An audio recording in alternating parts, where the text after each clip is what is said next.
Not like this though.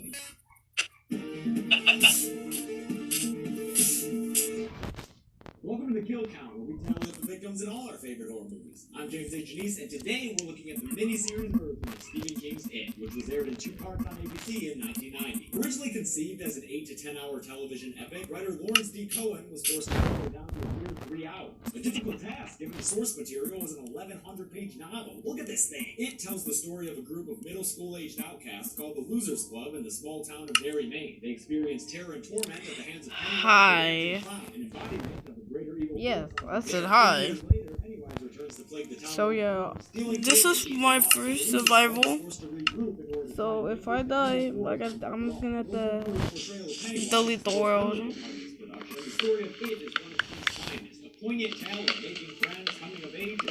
So my job is not to die. This is like basically like hardcore, but sadly I can't put my thing to hardcore. So I'm just gonna act like this is hardcore. If I die, the video ends. So I started working on my roof. Add some stairs with it. Ugly thing. This is so ugly. I swear to God, this is the ugliest house ever.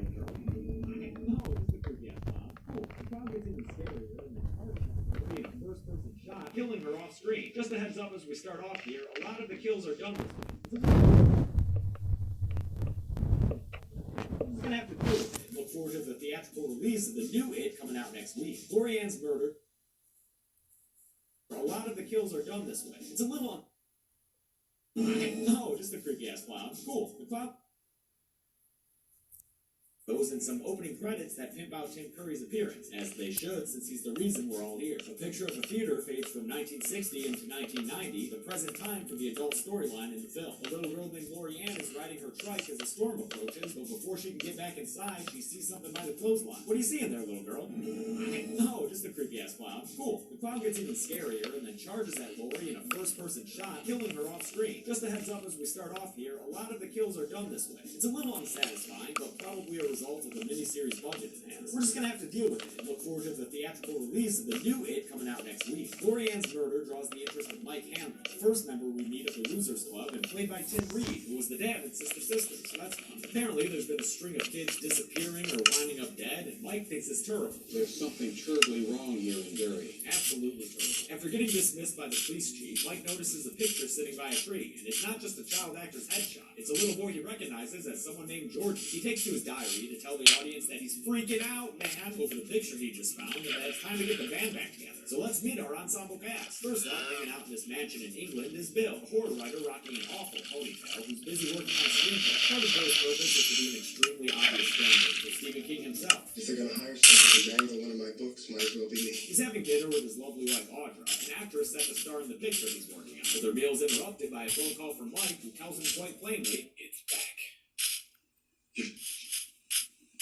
Sure. And yeah, it also brings back Bill's childhood stuff. Even more traumatizing for Bill is when Mike mentions Georgie's name, which triggers a flashback for Bill and our first extended look at the movie's other timeline. One day in 1960, when Bill was sick, he gave his little brother Georgie a paper boat to go mess around with. It actually looks like a pretty fun time for a little kid. Facing a toy boat that sails down the street along the hillside. Sometimes they stop and the boat slips into the gutter. As Georgie's looking down after it, the clothesline clown pops up. They have a great conversation that's worth the price of admission alone.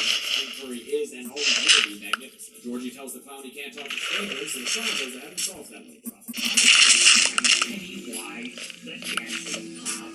You are Georgie, so now we know each other. Pennywise invites Georgie to come hang with him in his subterranean clown spawn. He gives him on a coke date, including the promise of balloons. Oh, yeah. That's enough to get Georgie to reach down for his boat, at which point Pennywise gets weird. Pennywise grabs his arm and goes to eat the camera, and that's the way the Georgie crumbles for our second kill of the film. Later we hear how his arm was torn off, which was pretty friggin' badass. Yeah, most of these kills are gonna be off screen like this. Sorry, after the funeral, Bill looks through a photo album and gets freaked out when a picture of Georgie leaves him. People forget that pictures moving like that is creepy as hell, so very hard to think along with it. But not even the boys who live can make spontaneously bleeding photo albums not creepy, and what's worse is that Bill has no one to talk to about the changes he may be experiencing in his photo album, since his parents don't seem to notice the blood at all. With that flashback taken care of, we get our first of many match cuts back into the present, where Bill says to himself that he had forgotten everything that had happened back then. He goes to leave despite his wife's protestation. She says she's willing to go with him, but he tells her no, gives her a very forceful hug. Now on to New York City, where John Ritter is a drunk architect named Ben Hansen, who's so dope he wins awards for architecting, even if he's not exactly responsible for them. And let me just say, I miss John Ritter a lot. He's having a great time right now, though, chilling with his Time magazine cover and playing drunken rich guy grab ass with his lady friend. He starts telling her about how he used to be fat, but just like with Bill, a phone. Mike tells him it's come back and asks how much he remembers. Very little. Mike then asks Ben if he'll keep his promise to return to Derry. Ben agrees to, but he don't look happy about it. He gives his lady the hand because it's 1990, then goes to a skyscraper to have a drunken flashback. Ben was the new kid in town who wasted no time falling for this quiet girl in class named Beverly Mark, and who also wasted no time falling victim to some post-war bullying by the class greaser Henry Bowell, just because he's fat. I'm putting air quotes every time I say Ben's fat, by the way. That kid barely qualifies as husky. Henry gets detention and blames Ben, so after school when Ben's walking home, he gets harassed by Henry and his crony greasers, Vic and Dutch. Yes, that kid's name is Dutch. That's why. Henry tries to carve his name into Ben's stomach, but Ben kicks him away and tumbles down a hill into an area called the Barrens, eventually hiding in a pipe while the greasers pick on Bill and his tiny asthmatic friend, Eddie Kasprak. After the greasers leave, the three losers bond over tossing rocks in the water, because that's what they did before they had endless hours of company with the bells on the top. Later on in the day, after his cousin teases him about a love letter he's writing for Beth, he returns to the Barrens and is shocked to find the waving image of his late father who was killed in Korea. Turns out his dad's Jamaican. That's my home now, son. God, it always makes me sad to see his dad get a shitty new place after his separation. Can't be too sad though, he's got balloons. And guess what? They all float. Oh, and also, he's a clown. Pennywise disappears and then Ben dodges a mossy bone hand from a nasty skeleton guy who tells Ben that he'll float down there. Not sure where exactly they keep talking about, but it sounds like some kind of underground zero-G simulator. The flashback ends and adult Ben is sad. Now let's blast on over to Chicago to meet up with Bev, who's a successful fashion designer. She's dating a stereotypical 80s businessman whose favorite movie is definitely Wall Street for all the wrong reasons. This guy is a super doucher. Oh, Debbie, don't ever contradict me in front of Pam again, okay? So he probably won't be the most understanding when Ben gets a call from Mike later that night. In fact, when he comes back and finds her packing, he gets so incensed that he straight up slaps her in the face, then threatens her with a belt. Bev knows getting back to Derry is super important though, so she throws shit at him and leaves. In the taxi ride to the airport, she has her own little flashback to her childhood in 1960. She remembers the time she found a poem on her porch, which was unbeknownst to her left by her father finds her with a note and reads it. He gets scary pissed. Pissed enough to slap her in the face. Damn, man, can people stop slapping Bev in the face for just like 5 minutes, please? She runs away from her dad and Ben comforts her, then takes her to the Barrens to meet Eddie and Bill. Ooh, she liked Bill. Then they're joined by two more losers. Richie Tozier is played by Seth Green and is the kind of guy who's probably funny for like 5 minutes, then just a real drag to be around. The other dude is Stanley Uris, an uptight Jewish kid. Oh, I forgot about the whole talking thing. I'm so sorry. I'm sorry, guys. I legit forgot about the whole I'm gonna talk thing. I forgot about that. It's about to be the most ugliest house design. So you better don't think about judging me, okay? Just see.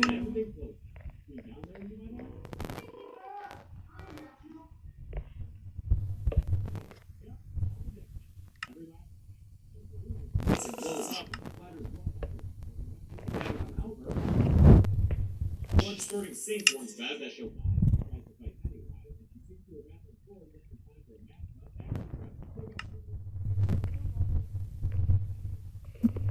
got the call from Mike on screen. Telling him there's nothing. He takes off in a limp with the movie scene from the opening credits, where the losers watch the movement after Eddie accidentally Richie takes them all to the The losers run away from the theater, giddy over their guerrilla strike against the bullies, and Eddie says he's having the time of his life until his mom comes out and shoots his friends away. She reminds him not to shower at school because of germs, but the gym teacher tells him he needs to so he won't be a smelly boy. Eddie heads to the showers by himself, and the faucets start taking on a mind of their own, getting hotter and expanding out from the wall to start covering Eddie and blocking him in from escaping. Then things get even weirder when clown hands start coming out of the drain. Pennywise pulls apart the shower floor and pops out of it like some kind of clown jiggle. He teases Eddie for a while before putting on his scary. Oh boy, you are one scary evil fucking clown when you're doing the movies like that's enough of that shit. And we dissolve back into the present throughout Eddie's relatively short flash. My mom is super cute on She's scared of me.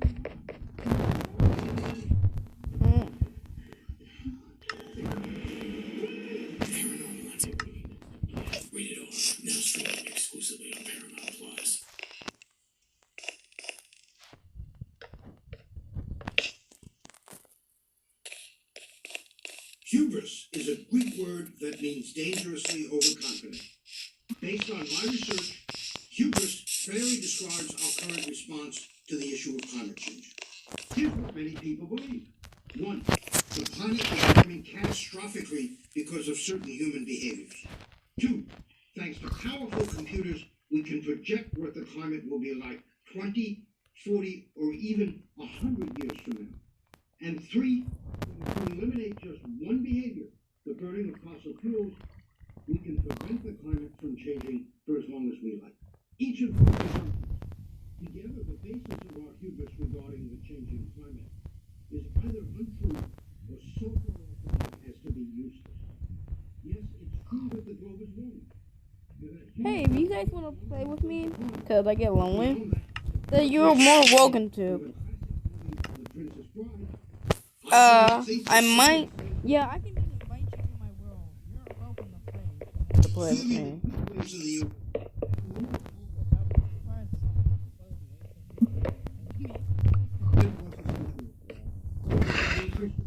That might be. Okay, now I'm gonna go do a little stuff outside my house. Where's my crafting bench? Where did I put my crafting bench? I swear. Oh. Come on, you're gonna move in my house. I don't want no sheep in my house. I'm in no pig. Memory pack. Okay. To make a campfire, I need some wood. I need a campfire to cook my food.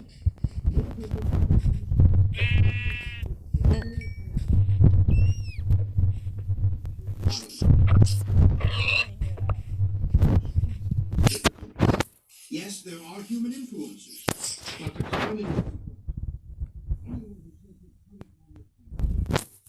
Flashback. Next user up is Richie at Beverly Hills.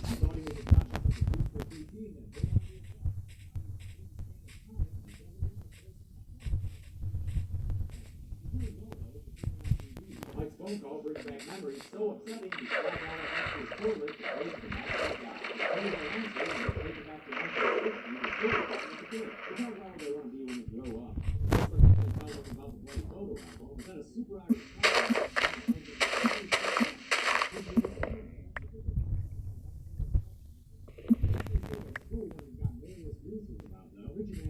Spirit,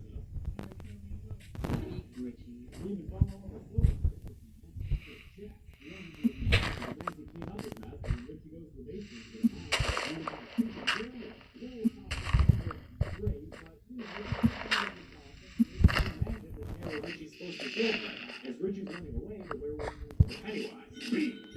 Richie, who plays that hit singer that everyone always loves to hear. Then he gets all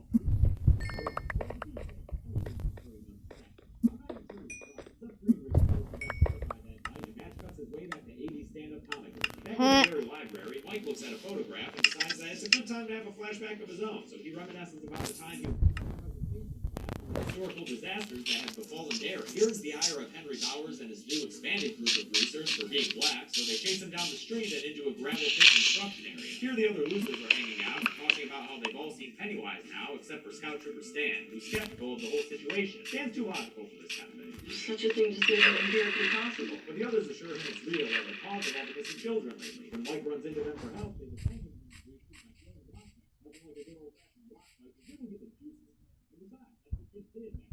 Just get into flame wars with each other on Twitter. They scare the bullies away, but not before Henry promises to kill them all someday. Mike officially joins their club and they become separate. They take a group picture together to commemorate the formation of the group, and honestly, I took a very similar group picture with my nerdy friends back in high school at a construction yard. We'd always go play airsoft. Yeah, I'm the one with the second part of the star. The kids wrote the Red photo album and look at him. Pennywise from 200 years ago in Derry. They also dropped the title in this scene. It's not a man. And the pages freak out, and another still comes to life with Pennywise running up to the kids and telling them he'll kill them all and that he's everything they've ever been afraid of. He reaches out to grab them, and it's way too much for Stan, who shuts the album and tries to deny what they all just saw. He finally admits that he saw it, but he's reluctant to join the club's call to action to do something about it. But after Bill gives them a passion plea for them all to help him kill it, they huddle up in a friendship hug and agree. Mike wakes up from his flashback and hits that end with a scary reveal.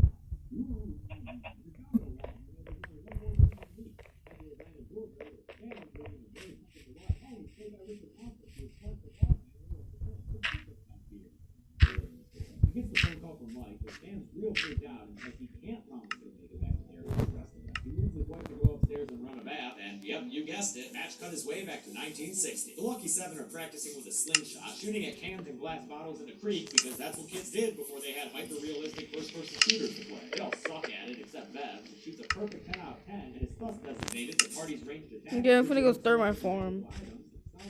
The kids figure that as long as they believe in it, those babies can kill Pennywise. Sufficiently armed and leveled up, the kids head to the sewers, stopping only to reaffirm their friendship with a bunch of puffs on Eddie's inhaler. Although Stan is kind of reluctant and the last one to do it.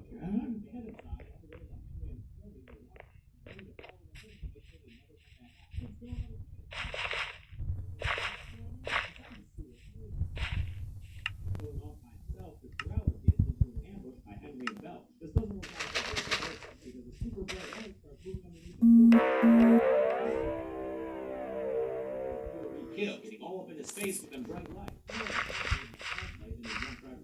kids went for deeper into the sewers, only to have Stan get grabbed by Henry and Bell, who reminds him what his name is. You burp, you get me every time. Henry takes his knife and starts picking off Stan's buttons, but before he can get super psycho motor booster on him, that bright light be coming down the pipe again, and it's headed straight towards those kids. Oh shit! It bursts out of the pipe, knocking away Henry and Stan, and sucking up Belch back into the pipe. Belch gets folded in half and pulled into the pipe for a bloodless yet still pretty eerie kill, the fourth of the movie, and the first to be kind of actually on screen. The light comes back and pops out of the pipe to say hello to the boys again, but Stan's smart enough to GTFO while Henry sits there dumbfounded. We don't get to see what he does, but whatever it is, it scares him enough to turn his hair white. The light ignores him for now, though, opting instead to chase Stan down the tunnels as he runs to reunite with his friends. They huddle up together and fall to the ground as the light approaches them and passes overhead, where we get a glimpse of the thing's bright light underbelly. I don't know, guys, that might just be a TMNT float with some sick LEDs on it. It might be okay. After it passes over them, a fog fills the chamber. I love the smell of sewer fog in the morning. And then all the kids start seeing things that scare them, like the little dead Georgie for Bill, abusive Papa Marsh for Beverly, and some manicured werewolf claws for Richie. Stan tries to find his center by repeating the scout oath to himself a whole bunch of times, but that doesn't stop Pennywise from appearing out of nowhere and then kidnapping poor Stan away from the group. He tells Stan to be afraid. You all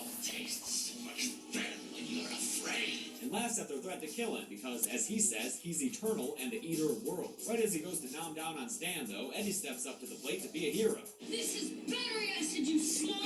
Believing makes it real, so Pennywise's face starts melting off, and Bev takes her one shot. Do not miss your chance to blow, Bev. She doesn't. She hits him in the head, causing a bright light to shine out. But before she can get off a second shot for a confirmed kill, Pennywise flip jumps his way to freedom, hopping straight into a drain with a special effect that doesn't quite hold up. Sorry, miniseries it. Bill grabs his hand in an attempt to keep him from escaping, but the hand becomes a claw and Pennywise gets away. The kids have no choice but to hope that they did enough damage to kill it, so they leave despite Bill's desire to follow. Outside the sewer, Bill makes them all swear an oath. What if it isn't dead? We'll come back. One by one, the kids all put their hands in and swear allegiance, although Stan takes a while and is the last to do so. Stan's really not coping with this whole thing that way, guys. The boy has proven that he's with the bathtub with his wrist. Stan has killed himself since he's too terrified and unwilling to face Pennywise once more. He leaves a bloody note on the wall, and part one of it concludes with his wife screaming in anger. And that's gonna be it for today, kids. The miniseries aired in 2 parts back in 1990, and I'm gonna have to give it a because there's just too much story to fit into a single video. So far, we've got 5 kills, though, which is a little more than you were expecting. For some reason, I keep forgetting that I'm able to talk. I just like to be quiet. There's one of my carrots. There's one of my carrots. 1, 2, 3, 4, 5, 6. Nigga. No.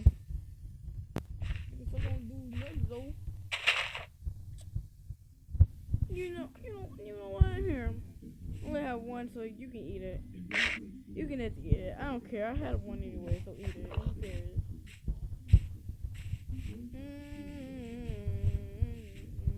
No, I'm about to whoop somebody's tail. Oh, no, leave me alone. Introducing 48 square centimeters. I'm at the fucking all in. Under 9 only 2% cashback. And this is the quality of real life. I'm not money for diamond, Joe, so don't think that. I'm just trying to get a couple. Or just in stone. Oh wow, this video is 20 minutes long. I say like I'm gonna make this until like 30 minutes. 30 minutes.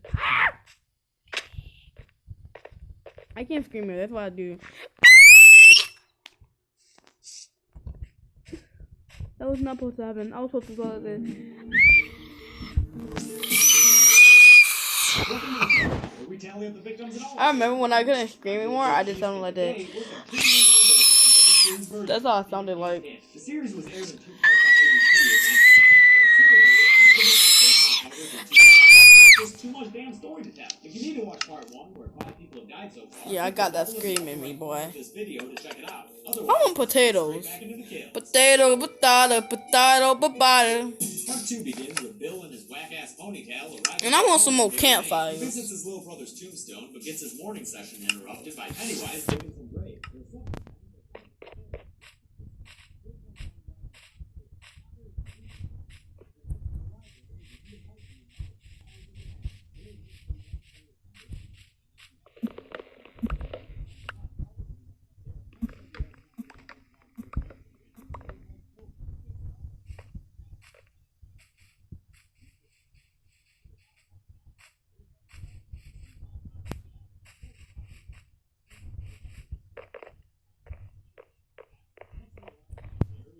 Who's outraged by the closing of the Paramount Theater and even more outraged at the latest film.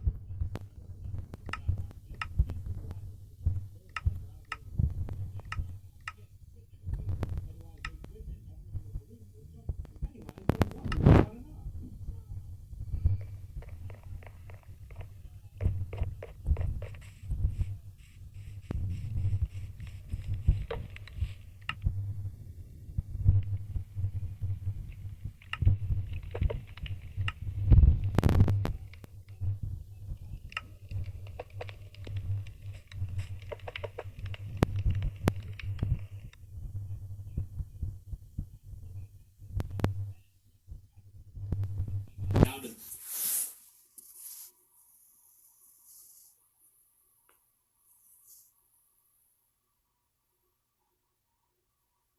Taking on it as a try. Cheering at the F with me tonight. Like another face. Oh, I see you. Hey. Go scan and check it with your friend. You can let the go look at some. I'm not saying, call me everything. Give me my food.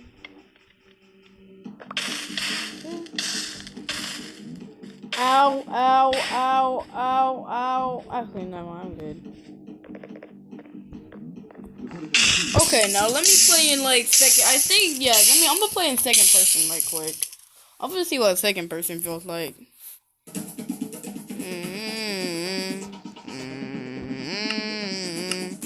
That's it, never mind. It's the third person.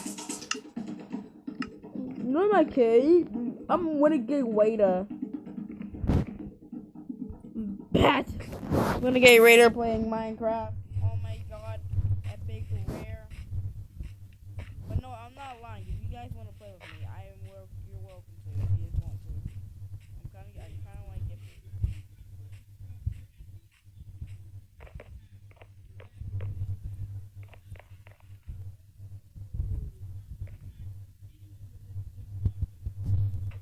boom, bada bing.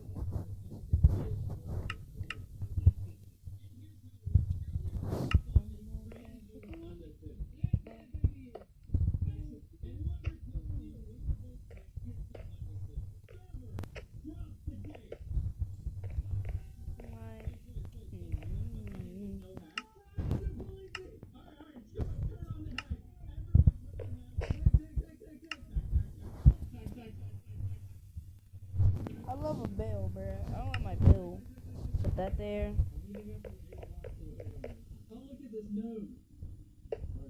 That's my doorbell. Y'all can ring right there. That's my doorbell. So y'all come on my server. Y'all know that's a doorbell.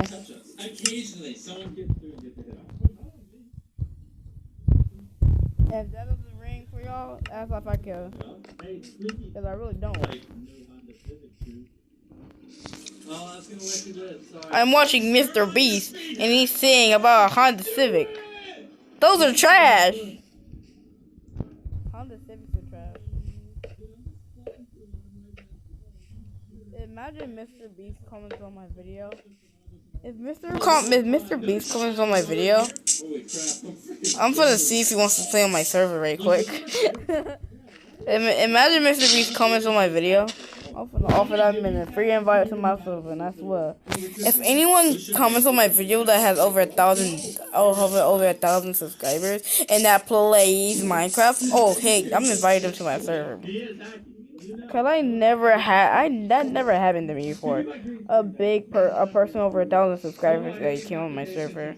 That never happened before. I never had a single YouTuber come on my servers. I'm just lonely, okay? Is that a bald spot on my head? Bro, that's a bald spot. What the lord? That's a bald spot. Whee! I'm gonna go for a swim. I'm gonna go for a little bit of swim. AKA Renegade Swim. Too easy. Oh wait, I'm almost out of food. Why doesn't everyone have? Oh, why can't I just eat and run? I can eat and run. Okay, green screen, full green dot. Wow, that's not friendly. Also, whoever gets to 2,000 kills first, when I get a burger from McDonald's. Yes, you get a burger from McDonald's. Oh, I'm really hungry.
Want to know what's more painful?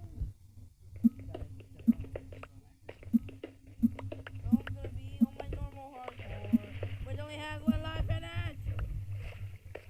My freaking voice is getting too cracked up.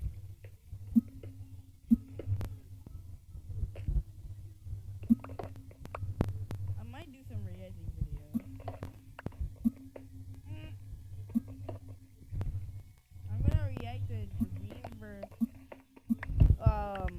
After this video, I'm gonna release a video called Dream, right in the Dream, Hunter versus 100 Hunters. Check out my. You have to turn off kill. Okay, on the way. You can use speed hack. Okay, I think I might end it off here. Okay, I'm gonna make it a little bit more friends, and I'm gonna end it off. Alright, for the next 20 seconds. With my bell, aka my doorbell. Ding dong. Turn on some furnaces. 2 furnaces. It's been 20 seconds. The furnace. Boom. Shadoom. Doom. But it ended off here. No. It got a little close. I got 3 hearts.